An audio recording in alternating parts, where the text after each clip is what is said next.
This video is going to show a little bit more detail of what to do when you're graphing and you can't find the graph.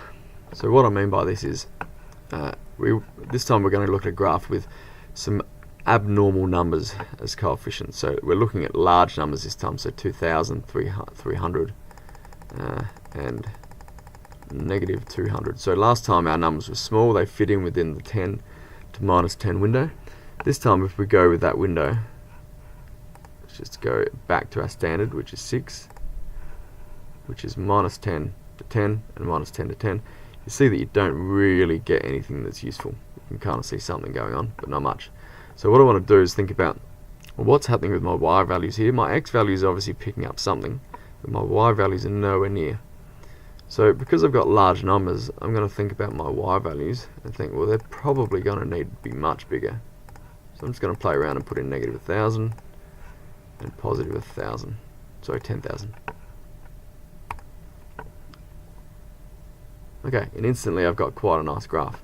I probably want to get it filling my page a lot more, so I didn't need all of these values down here in the negative area. I've got a lot of blank space around here. So for my x values, I'm actually going to go from minus 5 to 5, and my y values, my top y value was good, 10,000, but there was a lot of blank space down here, so I'm probably just going to go negative 100 and plot and see what it looks like. Okay, it's looking much better. It's still cropping off a little bit from the bottom, and I've still got this blank space left and right. So again, I'll probably just drop that down to minus 3 and 3. And I need to go a little bit lower on this, down to negative 200. Okay, and that seems to be getting pretty good detail. Now that gives you a good idea of what's happening. If I trace, I can see that it's it's going along. There's my little trace. It's giving some values.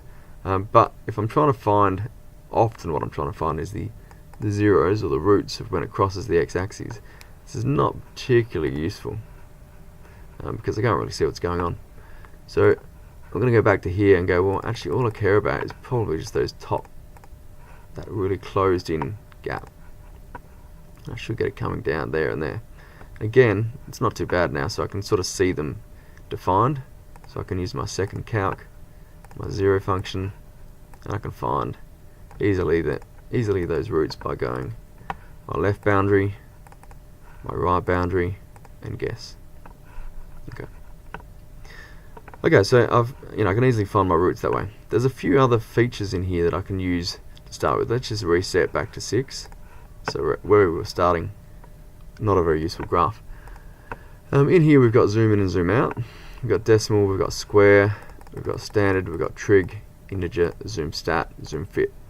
The zoom fit one is actually often pretty good.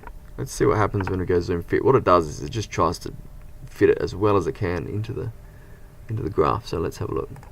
Zoom fit.